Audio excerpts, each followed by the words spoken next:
It's funny this in our league, our fantasy football league. To the listeners, I just spent 61 of my 100 fab dollars on Ty Oh, Johnson. So he got a staggering 4 points this week and led me to my seventh loss of the season. So yeah, Lev Bell going to the Lions would have at least given me the juice I needed to drop my $61 pickup. But for the time being, it looks like I'm going to have to hang on to him and hope for the best. that's always brutal. That's always brutal. And kind of, because I'm in your league, I know how things are going. It's been a rough season for you fantasy wise, Alex. It has. It's since draft day, since Hard Knocks, and the whole Antonio Brown saga. It's just been a spiral of misery for my fantasy season. So first, let's talk about your season first, Steph. Tell me how your season's going. Tell me some of your sleeper picks. Tell me some guys that haven't panned out, just so the listeners can know kind of what's going on in our world. Yeah, so I'm in two key leagues. The first one is called Sunday's Finest. That's the one I'm in with Alex. And then I'm in another one called Harambe's Homeboys. That's a league that I started with some of my buddies from college. In both leagues, I'm about middle of the road. I'm 3-5 in one of the leagues and 4-4 in the other. And really, this year's been summed up for me by my stars getting hurt. And this is something that happens in fantasy, and it's I've seen people win championships. I've won fantasy championships without that first round pick. One of the years I won was when David Johnson was on IR, like the first game of the season, was still enough to get a win. And I don't want people to get discouraged. So in my situation that I'm in now is also the David Johnson situation. It's been an absolutely wild ride. I traded Philip Lindsay for Golden Tate pretty early on in the season, like right when he came back, something like week 5. And then immediately flipped Golden Tate for Chase Edmonds, who now looks like he's going to be visiting IR soon. And we're going to talk about some Arizona Cardinals backfield and some of the other backfields across the league. But that didn't feel good. And now I'm playing neither of the guys, and Kenyon Drake is the one that's getting the start. So it's been rough in that league from the David Johnson experience. And then in the other league, with that one has keepers. And I had Devontae Adams there. So, I'm glad that I'm 4-4 and I'm getting Devontae Adams back. Certainly that should help. But it's been one of those years where I'm fighting through some big injuries to my stars. And that's just part of the game, unfortunately, when it comes to fantasy. The role for us is let's try to figure out a way to get around it and not let, an injury say, hey, I'm just going to give up on the season, Yeah, that's a tough thing in fantasy. It's, everyone seems to get hit by the injury bug one year or another, or 1 week or another, I should say. And then you got guys like Antonio Brown who just pitch fits. You got guys who get suspended out of nowhere, hold out of nowhere. So the big thing with fantasy football is we can't see the future. But what we can do is pivot when we need to and figure out how can we make the best of our situation. And sometimes situations such as mine, which I'll get into here in a second, are unsalvageable, but at the end of the day, it's fantasy and you got to keep fighting because you never know what's going to turn around. And just as you might have had bad luck for the first half of the season, things could swing your way. So I'm only in one fantasy football league, and it's the one with Steph, as he alluded to earlier. And it has been a train wreck, starting with Antonio Brown. Antonio Brown was my keeper. We have one keeper in that league. And he obviously has played one game this season, so that was absolutely brutal. Being a 14-team league that you don't have a stud like that. Like another guy in our league came in with Christian McCaffrey where I came in with nothing. So when you think about it that way, it's kind of disheartening. But early on, I made a trade for another keeper. I went out and got Alvin Kamara. He then got hurt, and he hasn't played for a few weeks. So rough. I spent all my fab on Ty Johnson. He looks like a bust. I picked up Will Fuller in a trade with Steph, actually, and he looked like he was going to be something of promise, and then he decided to get hurt. I gave you a 50-point rental for 1 week. He did give me a 50-point rental, and that is my one win of the season. I am sorry to admit, but Will Fuller's gone down. I had D.D. Westbrook just get me 0 points because he went down with an injury early in that game. I have Chase Edmonds in this league, and he left early with an injury this week. Evan Ingram's been banged up. Stephon Diggs got off to a slow start. So it's been tough sledding, but I'm still making moves. I'm still being active, and I'm trying to turn it around, even though I might be mathematically eliminated from the playoffs or close. It's not over till it's over. Absolutely, and that's why we're going to keep bringing this content, try to help people win their leagues, and don't get discouraged if you're not doing that well or sitting at a great record. For those that are sitting at good records, Alex, what's kind of the mindset that you take? If you already are in the playoffs, maybe if you have 0 losses, 1 loss, maybe 2 losses, what changes in terms of the fantasy strategy with your approach to waivers, trades? Give us some insight on that. Yeah, this is actually a really good question because a lot of people who haven't played fantasy for a very long time don't really know some of the strategies that you can take when you are on top of the leaderboard. And kind of like in poker, they say it's a big chip bully. When you have 1 loss, 2 loss teams at this point in the season, those teams can take advantage of things that teams that need wins now can't. So one thing that you can do is start looking at playoff schedules. In fantasy football, the playoffs are weeks 14 to 16. So I like looking at those schedules and say who has a good matchup in weeks 14, 15, and 16, and what's a favorable guy that I can plug into my lineup that's going to go off in those weeks. If I've got guys playing, New England, or the Saints defense, or some of these top defenses that have really been holding teams under wraps, I might want to trade those guys for similar tier guys that might have the Cardinals in those weeks, or the Dolphins in those weeks. So that's something you can look at to say, hey, how can I have an advantage come playoff time? Because whether you go 10-3 in the regular season or you go 13-0, those wins don't carry with you to the playoffs. So if you can do something to get a leg up, that's huge. Another thing I would say is to pick up handcuffs.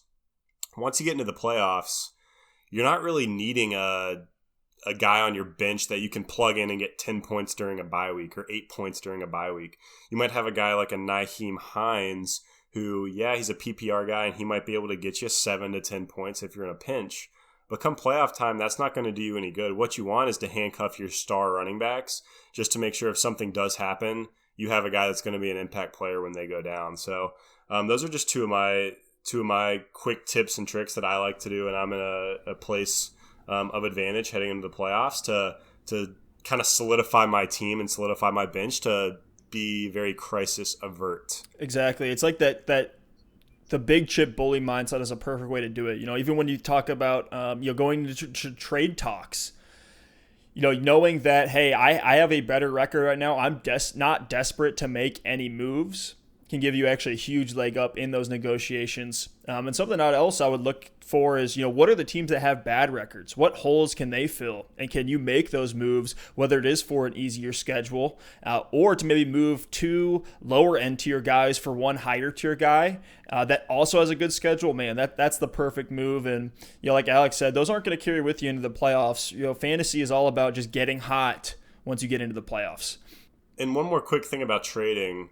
I know you referenced looking at those teams that are struggling and look at what they may need.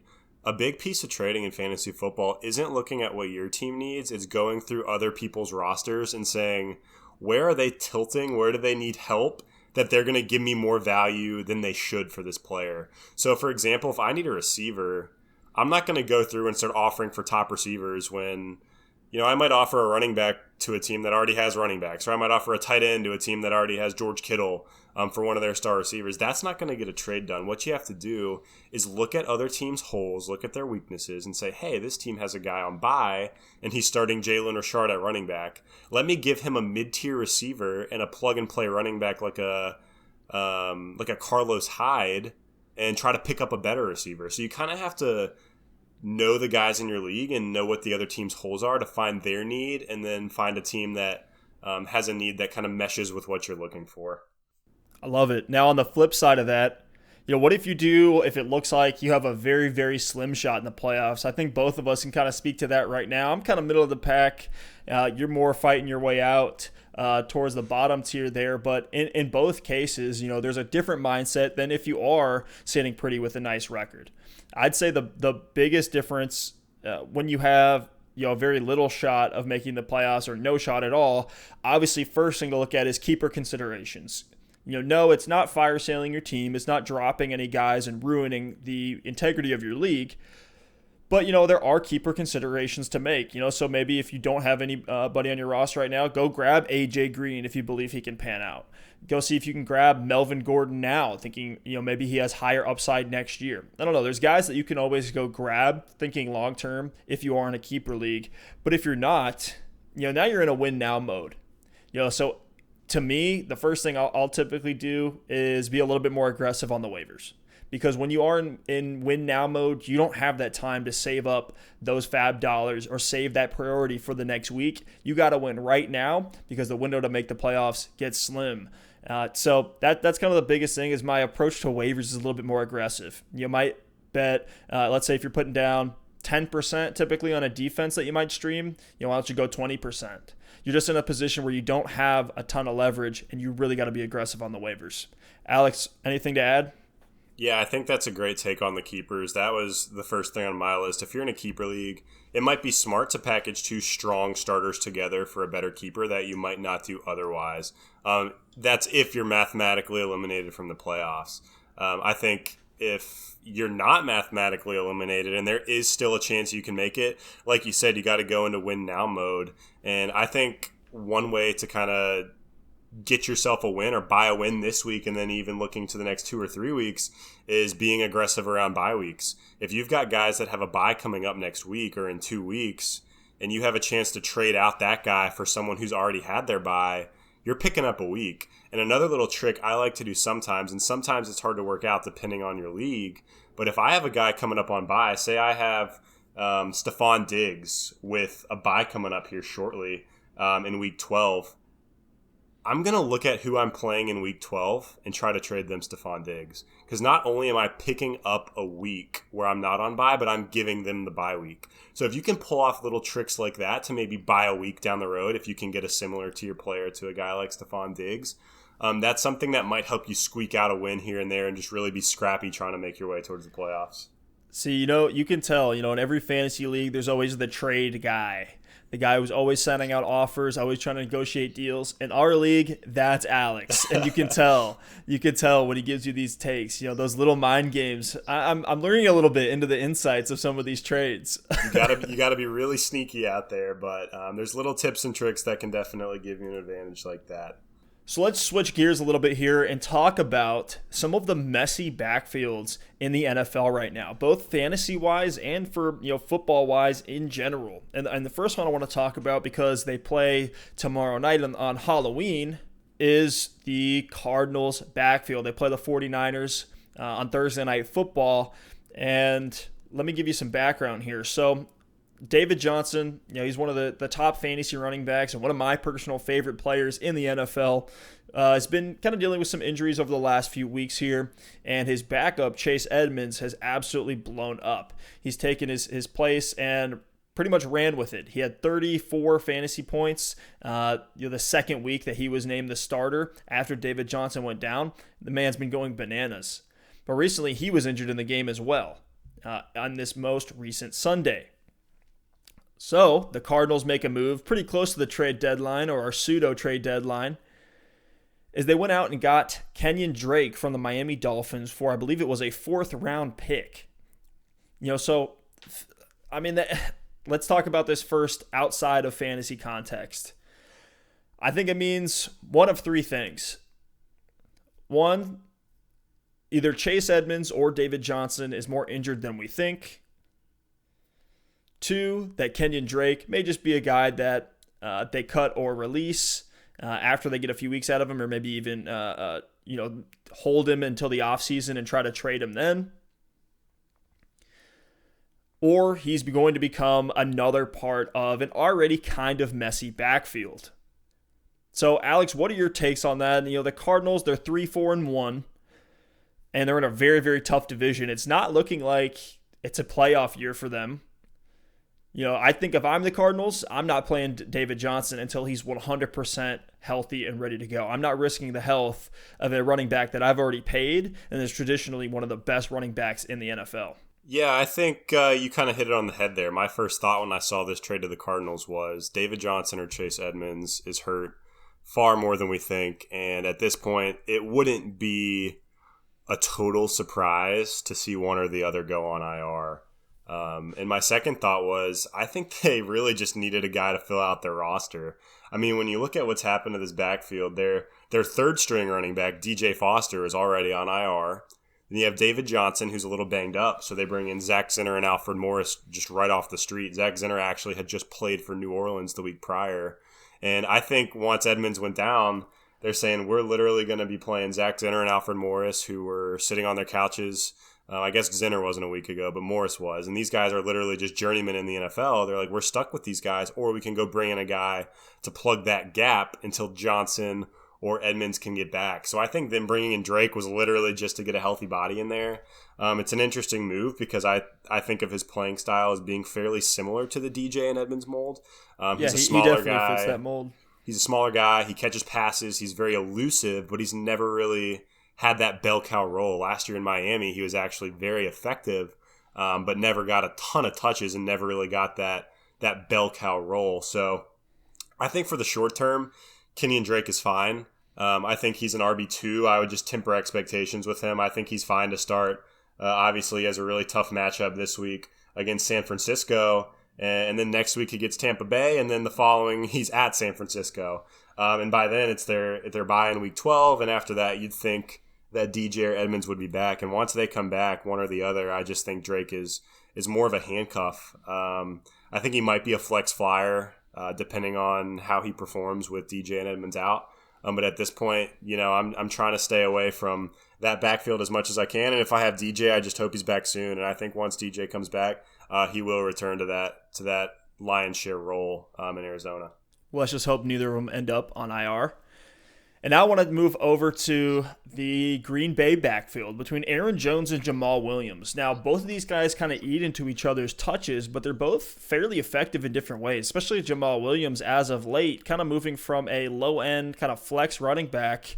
Now might be a guy you might consider plugging in there if you're struggling with some bye week woes or just need a plug-and-play guy.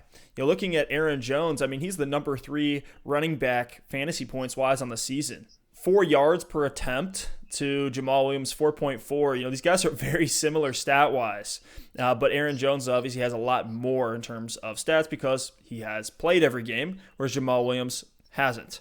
And Aaron Jones is getting a lot of the passing work as well. He has 34 receptions, 42 targets for 355 receiving yards, and 3 touchdowns in the passing game as well. So, there's definitely some work for both of them in both the ground game and the air attack.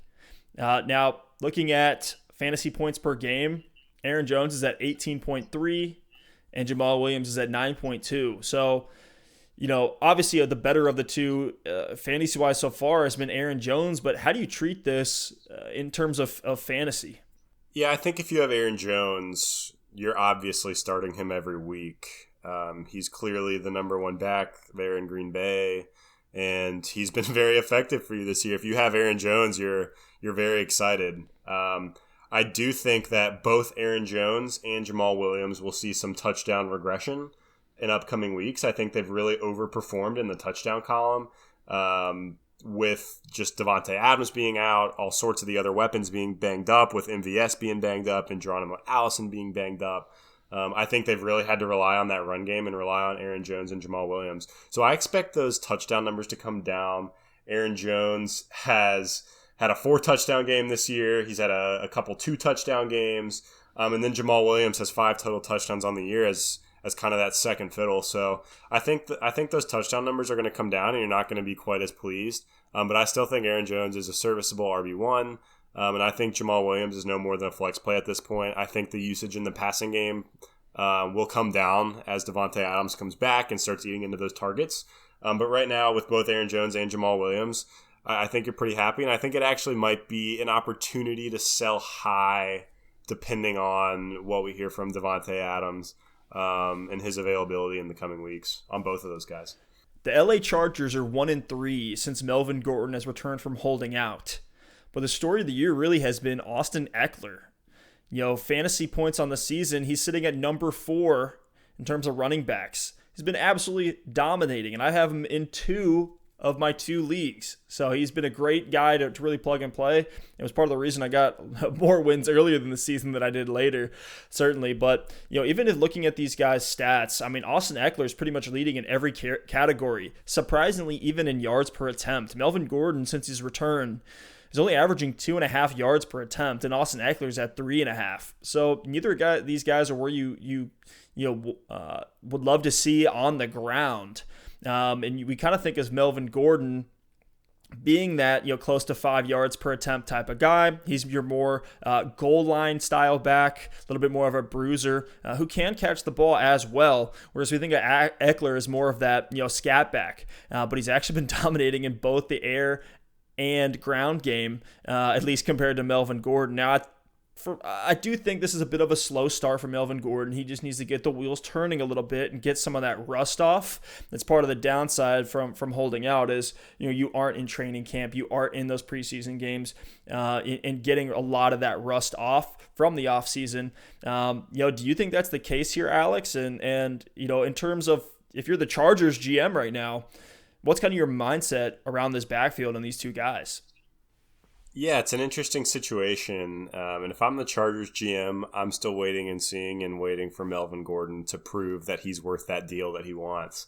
And Melvin Gordon, to me, is actually a buy low candidate. I think he has really underperformed expectations since he has come back, which has kind of masked the fact that he's still put up 7 points you're not too happy with, 7 points you're not too happy with the first 2 weeks. But then his third week, he put up 9 fantasy points, and that was with a fumble on the goal line at the end of the game. So you think about if that one play would have gone to a touchdown, which they actually called back the play before, you're looking at 17 points. And then last week he had a touchdown and scored 11 points. So he's starting to kind of get into these numbers to that RB2 range. And I think he's really picking up some steam here. And with the Chargers firing their offensive coordinator, Ken Wisenhunt, this past week, I think that might be the signal that's saying, hey, we're about to get Melvin Gordon going and we're about to switch some things up and make sure we get him the ball effectively.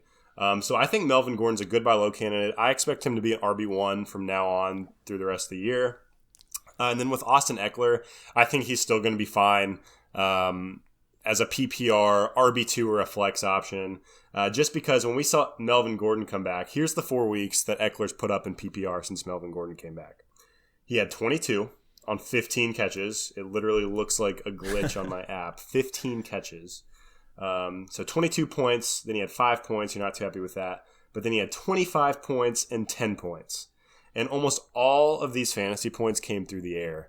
So even if the new offensive coordinator gets Melvin Gordon going through the air a little bit and gets his snap count up and gets his touches up, I think Eckler still has value as an RB2. And the next backfield I wanted to talk about is the Kansas City Chiefs, but I don't really think there's much analysis to be done here. I think you just try to stay away from all of them, and hopefully not hopefully I should say, but fantasy wise, if one of them gets hurt, then that's the time to go in, just because there's so much opportunity and volume in the Kansas City backfield. I don't know. I'm not plugging in anyone except for maybe LaShawn McCoy, and even with that, I don't feel too confident. But then again, when Mahomes comes back, there could be more goal line work for all the guys. Yeah, don't start them. If they're on your bench, don't drop them. Unfortunately, I think they're a hold right now until we see more. We see someone get banged up. Now, Jordan Howard versus Myles Sanders. We've seen Myles Sanders kind of turn into this more of a pure receiving option as of late, where Howard does kind of fit that more bruiser mold, kind of like what we're talking about in the Gordon-Eckler type of situation. But seeing Myles Sanders blowing up a little bit over the last couple weeks. Looking at his last couple games here, he's broken off some big plays as of late, Myles Sanders has, but it looks like the more valuable role is really going to be Jordan Howard, especially with that goal line work. We'll see if the Myles Sanders passing game work continues to kind of rise up as he's had a couple, big chunk plays the last week or two. Yeah, if I have Myles Sanders right now, I'm obviously pleased with him this past week if I started him. His last 3 games, he's been really effective. He's put up 18 fantasy points in PPR, 7.7, and then 24. But he's only had 6 touches, 9 touches, 6 touches. So he's been very effective with his touches that he's gotten, but that workload would give me a lot of concern if I was a Myles Sanders owner. And I think rest of the season I'd go with Jordan Howard, like you said. He's got that goal line work. He's locked in for 12 to 15 carries a game, and he might even get you a catch or two.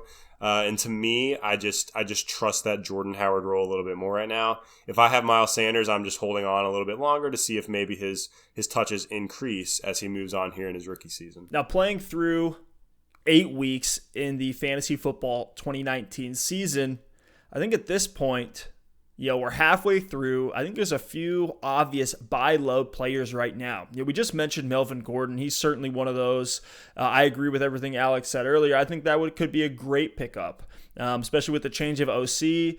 I am a little bit hesitant. There's no guarantee that Gordon does become a monster, so I wouldn't give up a ton for him, but he's certainly a buy low candidate right now, especially if he returns to the Melvin Gordon of old. But, a guy I'm trying to get in all the leagues I'm in right now is LeVeon Bell. And I don't want to beat a dead horse here. Just all I want to make clear is that the Jets have a really, really easy rest of the season schedule. And I think, we've seen flashes from the Jets. Yes, it's been ugly for the most part, but if we throw out those Luke Falk games, there has been some volume there. And also throw out the Patriots game. Which obviously is a big chunk of that. But I think Lev Bell is still a buy low guy right now. He plays some pretty soft defenses coming up. He plays the Dolphins twice. So certainly a guy I think everybody should be trying to buy low. I think all the fantasy outlets have been preaching to try to buy low on Lev Bell. I think this is probably going to be one of the last weeks you can do so because he gets the Miami Dolphins in week 9. Yeah, Le'Veon Bell is actually at the top of my list for a buy low candidate. We alluded to it a little bit earlier when we were talking about the trade deadline. But that schedule he has coming up is just absolutely juicy with Miami twice, the Giants, Washington, Oakland, Cincinnati. I expect him to go on a tear here. So Le'Veon Bell is definitely a guy that I would give up.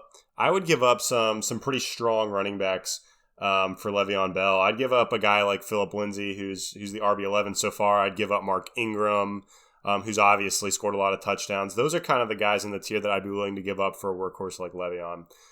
So kind of moving forward to my first buy low candidate, and that's Odell Beckham Jr. And name value might make it hard to buy low on Odell Beckham Jr. But when you look at the way he's performed this year, he just has not lived up to those wide receiver 1, top 5 wide receiver type of expectations. His last 4 games, he scored 4, 4.8, 16.1, and 10.2. That's more like flex numbers than what you're looking for out of your stud wide receiver 1. So if I need receivers, I'm going for Odell Beckham. When I look at weeks 12 through 16, which is right into that cusp of into the regular season and into the fantasy playoffs, he's got the Dolphins, the Steelers, who aren't bad on defense, but he's got the Bengals after that, and then the Arizona Cardinals putrid defense. So that 4-week stretch, weeks 12 through 16, I expect Odell to tear it up, and I honestly expect the Browns to get it together by then and start winning some football games. So Odell Beckham is a receiver I'd love to buy low. I think that's a great point. And you see the Browns are fired up. The hype hasn't died. We saw Baker in classic Baker fashion storm out of a media outlet meeting today. Had some harsh words for one of the reporters. But we're seeing that they really haven't changed that much. Yes, they're under duress. Yes, nobody's happy that they're not doing extremely well. They're sitting at a 2-5 record. Doesn't make you feel great, but at the same time, you can tell they still have that fight, still have that fire. I just hope in terms of the coaching staff and the play calling, that isn't affected. I think the most, in terms of who's on the hot seat, I think Freddie Kitchens has to be the guy that's the most there compared to, think the Baker or Odell. Now, in terms of some other buy low guys, one that I had is Robert Woods. Now, I could see this going either way. He's definitely a risky guy to pick up right now because he just hasn't looked great in his last couple games. He is getting a nice chunk of targets, but in terms of those fantasy points, it's not all there. Looking at his last couple games here, 6.2, 7.6, 9.8, mixed in with some 13s and a 30-point game, but you've only had one of those real big blow-up games where, in years past, they'll have a couple more of those and a higher floor. So, Alex, what do you think you do with Robert Woods right now? I'm kind of in the mindset that everything will kind of regress to how it was in previous seasons and that he'll kind of slide back up a little bit, but I could also see it going the other way. Yeah, Robert Woods is actually a guy I had on my buy low list and scratched him off because as I dug in to Robert Woods, I just did not see the value that he's had in prior seasons. His target numbers were looking really strong through the first 4 or 5 weeks of the season, but the last 3 games against San Francisco, he had 0 catches. Against Atlanta, he had 13.6 PPR points, which is a very respectable game. But that's against Atlanta's defense that ranks last in the NFL against receivers. And then last week against Cincinnati, he had 2 catches for 36 yards on 4 targets. So I know Cooper Kupp had a big game against Cincinnati. The Atlanta game was decent. And San Francisco's obviously had an incredible defense this year. But he's on bye this coming week. And then he's at Pittsburgh, home to Chicago, home to Baltimore. And he's got at San Francisco in week 16, which is the fantasy football championship. So Robert Woods is a guy that if I have him, I might try to actually sell him just to hope that people want that value that he was last year. But if I don't have him, I think I'm fine just staying away for now. And one caveat to that, I think it's definitely worth seeing what is the prognosis on the Brandon Cooks concussion. I know Brandon Cooks has had concussion issues in the past, and if he's forced to miss any amount of time, I think that Robert Woods could definitely see an uptick in targets. But outside of that, I'm probably staying away. Now, in terms of guys that you can sell high right now, I think we named a few of them in Jamal Williams. I'll add 2 more names into the mix. Joe Mixon, I think if you're going to get anything from him, now is the time. He just had his highest scoring game at 16 points. It's been pretty, about 8 to 10 points per game, if not lower than that across the rest of the season. I think if you're going to get anything for Joe Mixon, and yes, you are trading off of name, but he was a guy who was very hyped up preseason, taken fairly high in drafts. If there's anybody out there, if there's a Bengals homer that you could sell him to, definitely think you should. And then, same thing for DK Metcalf. DK Metcalf was also a guy that was kind of hyped up before the season started as just one of those rookies that might explode onto the scene. And he has, but there hasn't been a ton of volume for him. The most reception he's had in a game is 4. But it's always fairly, effective work that he's getting. And he just came off of a 2-touchdown game. I think you try to sell high on DK Metcalf knowing that he's not going to get a ton of volume. Yes, he still may be effective with it, but I don't feel great leaving my flex or my wide receiver 2 spot in that much jeopardy. Yeah, I think that's a great call. If you can get a guy that is going to be a plug-and-play wide receiver 2 or a flex for DK Metcalf, I think you should definitely do it. He's a guy who's kind of boom or bust, and if you're looking for a bye-week fill-in, he's not a problem. But if you can capitalize on the recent production he's put up, I think you do it. Let's move away from the more fantasy-focused talks and just talk real football. So what are you thinking in terms of the San Francisco 49ers right now? Are they the real deal? They're one of only 2 undefeated teams with the Patriots. Is this sustainable for them? I'm kind of the mindset that they really haven't played anybody. Yeah, I think the 49ers are interesting, and they certainly have been very dominant in the games that they've played. And there is a debate to be made about a weak schedule, and I'm sure when we talk about the Patriots here in a minute, we'll talk about this as well. But, I mean, the 49ers are doing everything they're supposed to be doing against a weak schedule. They're 7-0. Nick Bosa has emerged as the leader for Defensive Rookie of the Year. A lot of people forget they picked up Dee Ford from the Chiefs, who's a star pass rusher on that D-line, who's playing very well. He's got 4.5 sacks this year. They have DeForest Buckner on their D-line. It's just an absolutely incredible front 7 for this team. They just picked up Emmanuel Sanders in a trade with Jimmy G maybe needing to throw the ball more in the back half. Jimmy G hasn't played necessarily great this year, but he hasn't really needed to, so Emmanuel Sanders certainly doesn't hurt. And now Tevin Coleman is healthy, and you see what that running game is doing. So with their control the clock methodology on their offense and that stud defense that they've built, I think this is a team that's definitely not a pretender, and they're definitely a contender. But then just looking at their schedule, more talk about schedules to end the season, I get really worried, and I think we're going to see what they're made of, because they obviously play the Cardinals this week, tomorrow on Thursday night. And after that, they have Seattle. They play the Cardinals again. They have Green Bay, at Baltimore, at New Orleans, home against the Falcons. Then they have the Rams, and then they're at Seattle. And that is an absolute gauntlet of a schedule to close out the season. So I think by playoff time, we're really going to have a feel for this team. But so far, so good. I've been very impressed. Yeah, I think the real test for them to see, can they hold with those division leaders are certainly going to be the Seahawks after this week, as well as the Packers a little bit later on. I can't wait for that Packers-Niners game. Absolutely. It's going to be really exciting. So changing gears to the other undefeated team in the NFL, it's the New England Patriots. And it feels like we've been here before, because we have.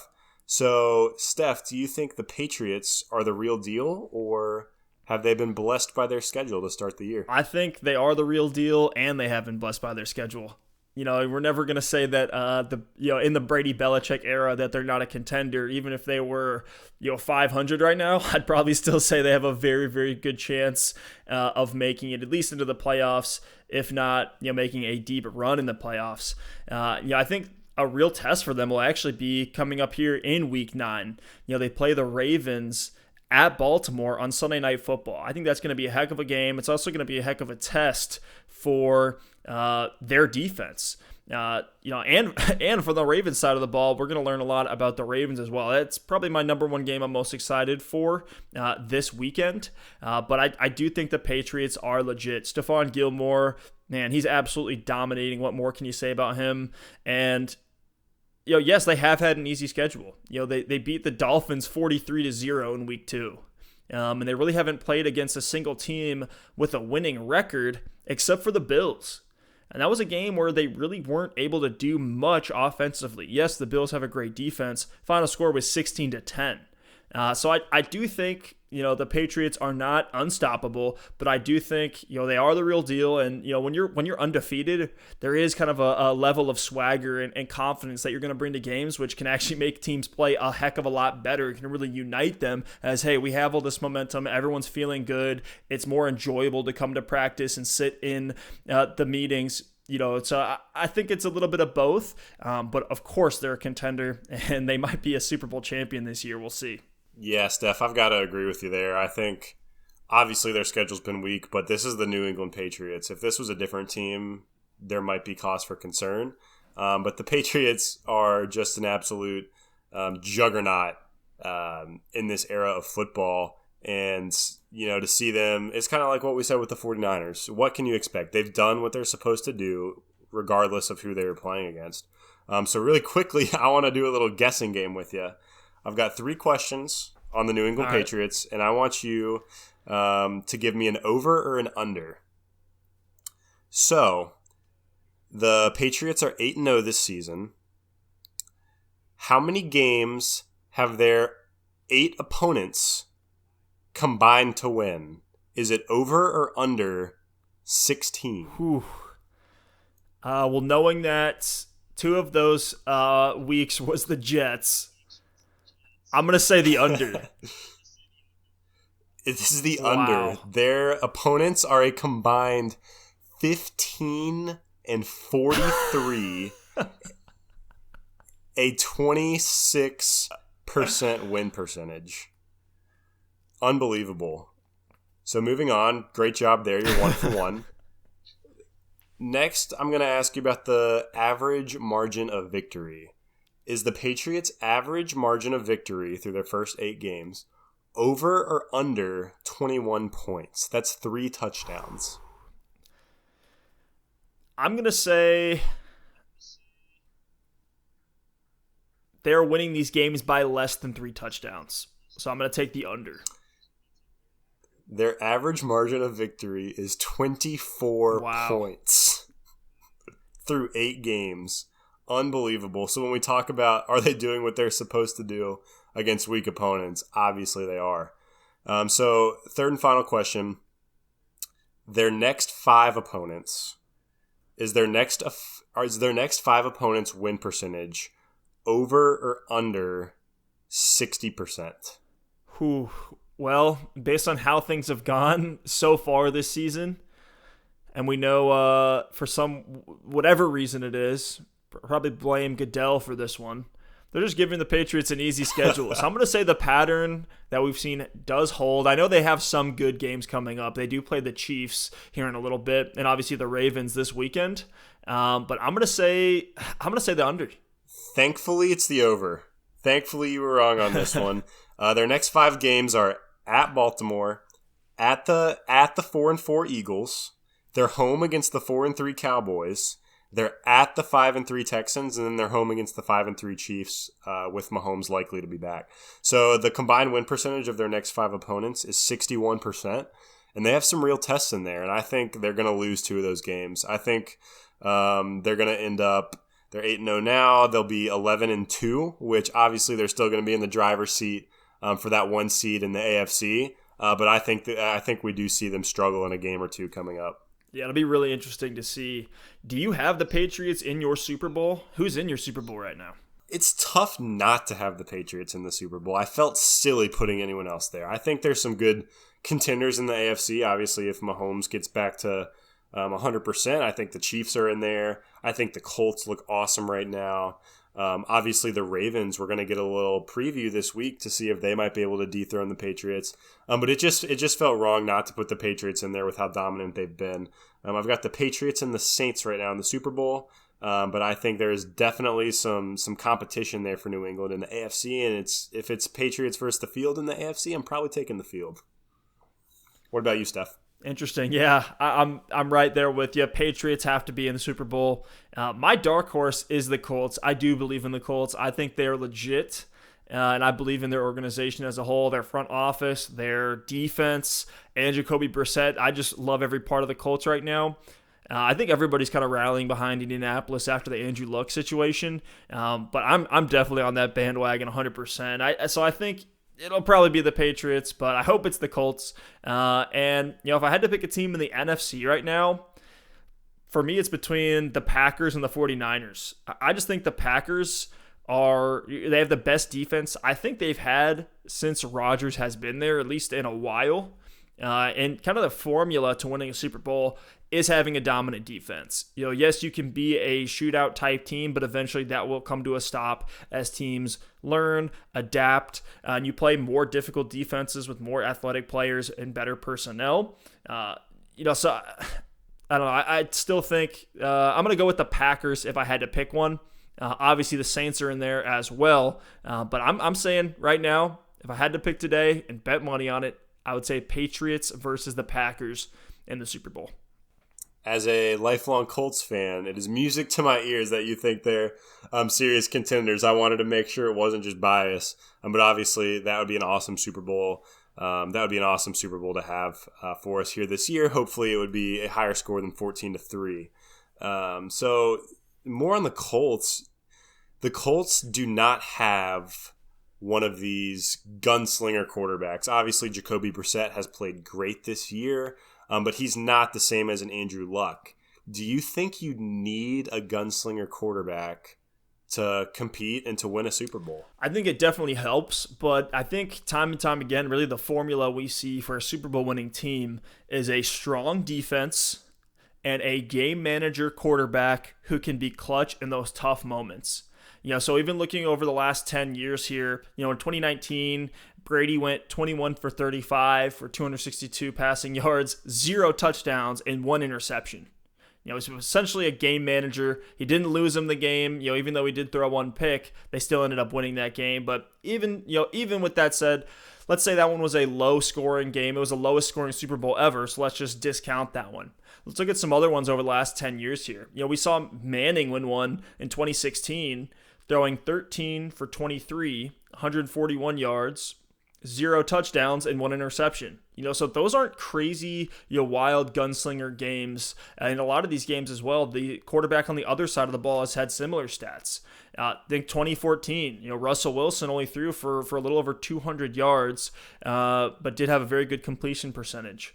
Let's look at Breeze in 2010. He was extremely accurate, going 32 for 39, but he didn't have, in terms of passing yardage, wasn't that crazy of a game. So I really do think the key is a stout defense with just a game manager QB. Obviously, it never hurts to have a running game, but I don't even think that's really the biggest part of what you need.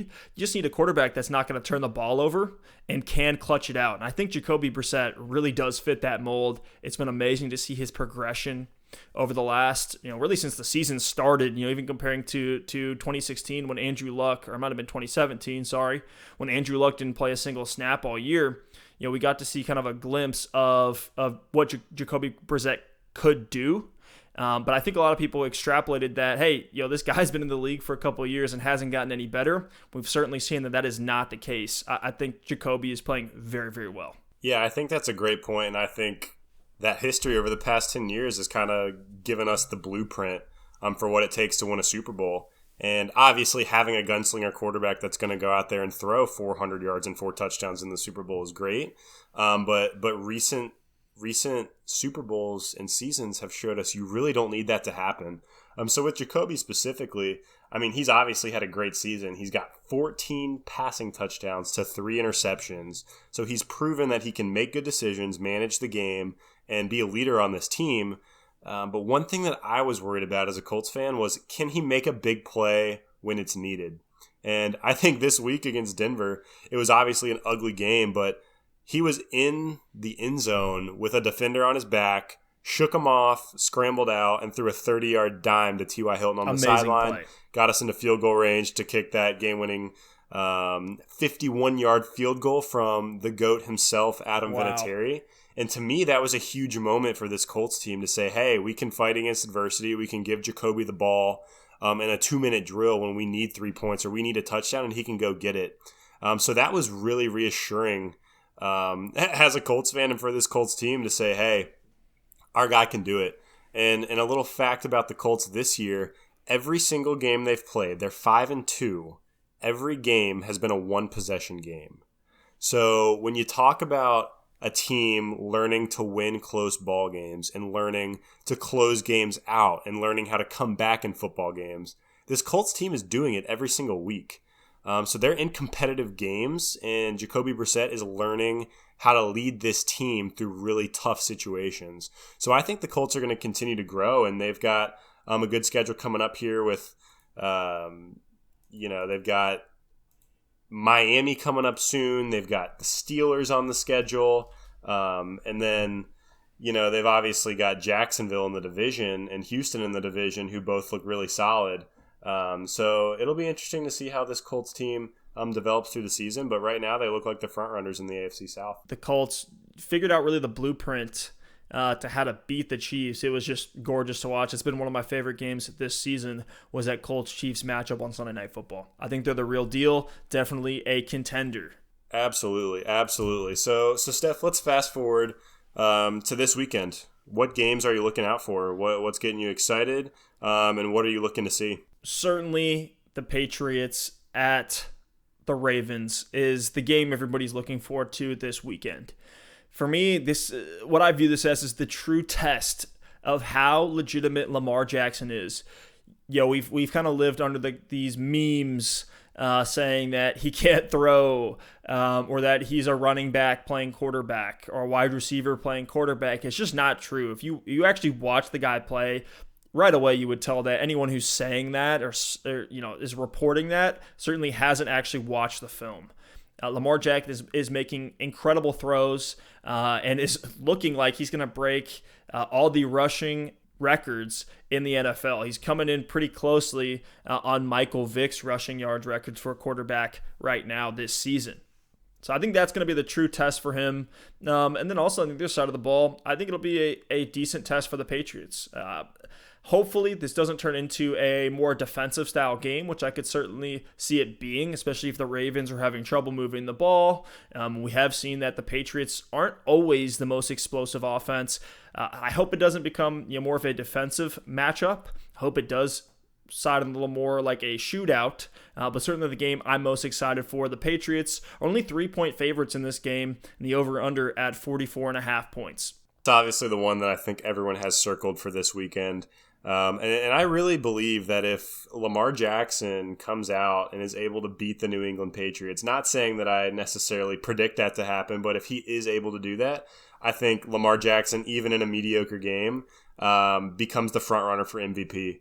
If he can go into Seattle like he did and beat the Seahawks, and then come and beat the Patriots at home with the rushing ability that he has, his clear improvement as a passer, and his ability to be the guy on this Ravens team and the leader and lead that team to a start that they've had, I think he really, really becomes a contender in the MVP race. So for me, one of the games that I think is really interesting this weekend, it's not necessarily the one that I'm circling saying it's a must watch, but it's the Lions and the Raiders. And these are two teams that most people thought were going to be at the bottom of the barrel this season, but the Lions are sitting here at 3-1 in the NFC in a tough division, and the Raiders are 3-4 in the AFC in a pretty competitive division. So when you look at this game between the Lions and the Raiders, I think this game kind of dictates the trajectory for the rest of their season. It's a must-win. If the Lions win, they kind of gain some momentum and some confidence in their ability to get back into the division race and maybe even the wild card. And if the Raiders win, they're right there with the Chiefs coming down the stretch. They would be 4-4, and the Chiefs would be either 6-3 or 5-4, and the Chiefs have the Vikings this week. So that could easily be a loss, and the Raiders could be one game out of the division lead. So that Lions-Raiders game, I think, is going to be really interesting to see which one of those teams kind of emerges as a contender in their respective conference. Now, the next pick for me has to be a homer pick. As the resident and unfortunate Cleveland Browns fan, oh boy, I'm actually looking forward to the Browns playing at Mile High. Joe Flacco, God bless him. He is no longer going to be playing for the Broncos. He may not ever play again. It looks like, Alex, do you know who's going to be under center for the Broncos? Oh, goodness, his name escapes me. That's how bad it's gotten. That is how bad it has gotten for the Denver Broncos. I know that with Joe Flacco out, if you're looking for a streamer in fantasy football, I think the Browns defense is going to be at the top of the list. It's Brandon Allen. Brandon Allen out of Arkansas will be the starting quarterback for the Denver Broncos this week. Well, look, the Browns are 3-point favorites on the road. It's a 39.5-point over-under. And I think this is just a get-right game for my Brownies. Everyone's fired up. We got Baker leaving the interview today. I just think there's just too much fire and passion and too much talent on that team, regardless of the play calling, regardless of the O-line, regardless of Baker's high number of interceptions thrown this season. I just think the Browns have too much fire. They're not going to give up. And the rest of their schedule is actually pretty nice. Don't have a ton of too difficult matchups. They do play the Bengals twice. So I think this is a get-right game for the Browns. Hopefully they're in, my best case scenario for them is that they're fighting for that wild card spot. I don't even necessarily think that they're going to get it, even if things do turn around. But I'm actually pretty hyped for this game, just to see my Browns kind of get right and let the Cleveland Browns hype train get a little bit more steam, because it's kind of been dying down lately. And I don't want to give you too much hype for the Browns, but they're at Denver this weekend, a game that they obviously should win.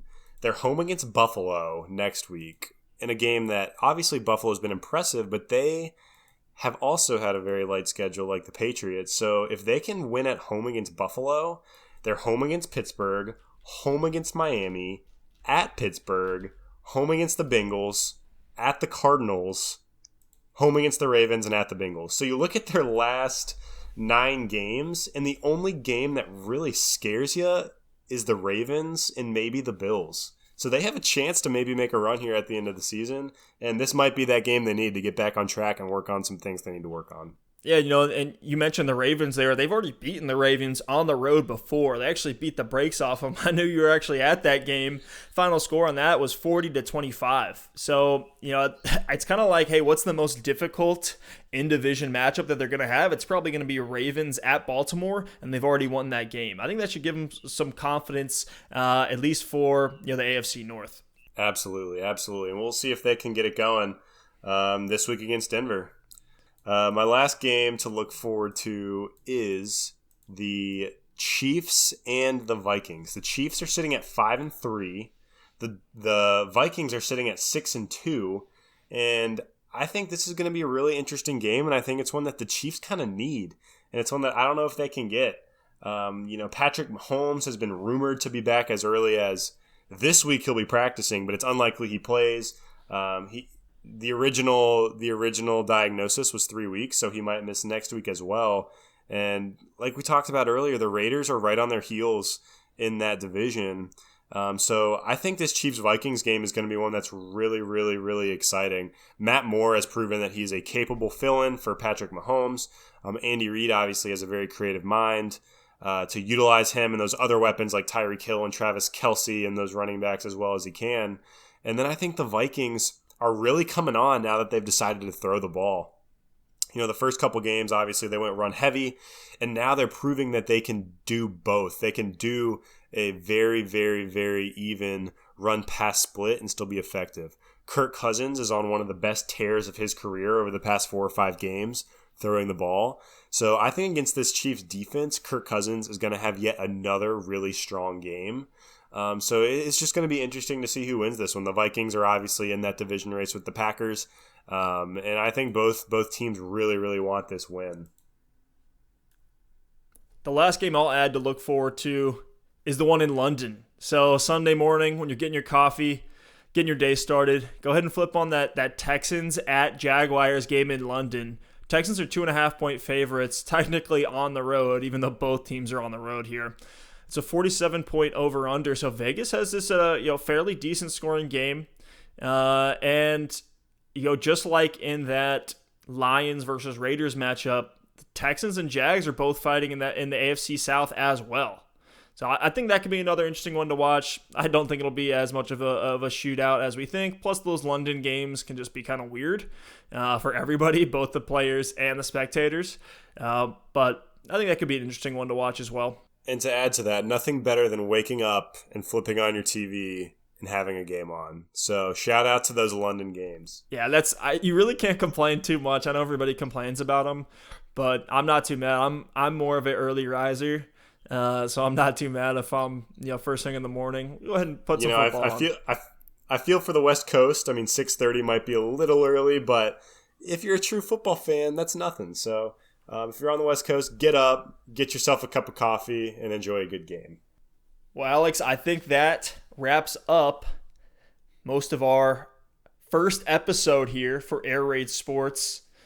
Anything you have left to say before we sign off? One last quick hitter for today's show. Who wins NFL MVP in 2019? You put me on the spot here. This is a really tough one. This was not in our preparation. This one is literally just on the fly. Who you got? Who's your front runner? Well, look, I think my mind is too clouded by what I want to happen. But being objective here, I got to say, I don't know. This is actually really tough. I mean, I thought I was going to have it figured out by now, but I don't. I think I got to go with the favorite, Aaron Rodgers. He's just been blowing up these last couple weeks, and I think they're about to turn the corner when Devontae Adams comes back. I think he's going to even step up even another step, and maybe they might get hot. I really like the Packers this year. If you can't tell, the 7-1 Packers, they're my Super Bowl pick from the NFC, and I think Rodgers can lead that whole way there. Well, there you have it. Aaron Rodgers, Steph's pick for MVP here in Week 8 heading into Week 9. My pick for MVP is I mean, you said it. It's my mind's clouded with what I want to happen, but it's Lamar Jackson. That's the homer pick. That was my homer pick. I had to fight it. It's the homer pick, but I mean, look, this time next week we'll know whether that's going to happen or not. If he comes out and he performs against New England, I think he's in that conversation with Aaron Rodgers and with Deshaun Watson and with Russell Wilson. If he comes out and looks flat against New England, then it's not his year, and he still can just lead this Ravens team to the playoffs and have an incredible breakout season. But right now, I think really this week is going to tell us what we need to know about Lamar Jackson. I'm really excited to see how he performs against the top defense in the NFL. So there you have it, Lamar Jackson. Let's see what he can do. Love it. That's really my pick too. I'm going to go ahead and change mine. But yeah, well, thank you everybody for listening. Air Raid Sports first episode. Signing off. Thank you all for listening, and we'll catch you on the next one.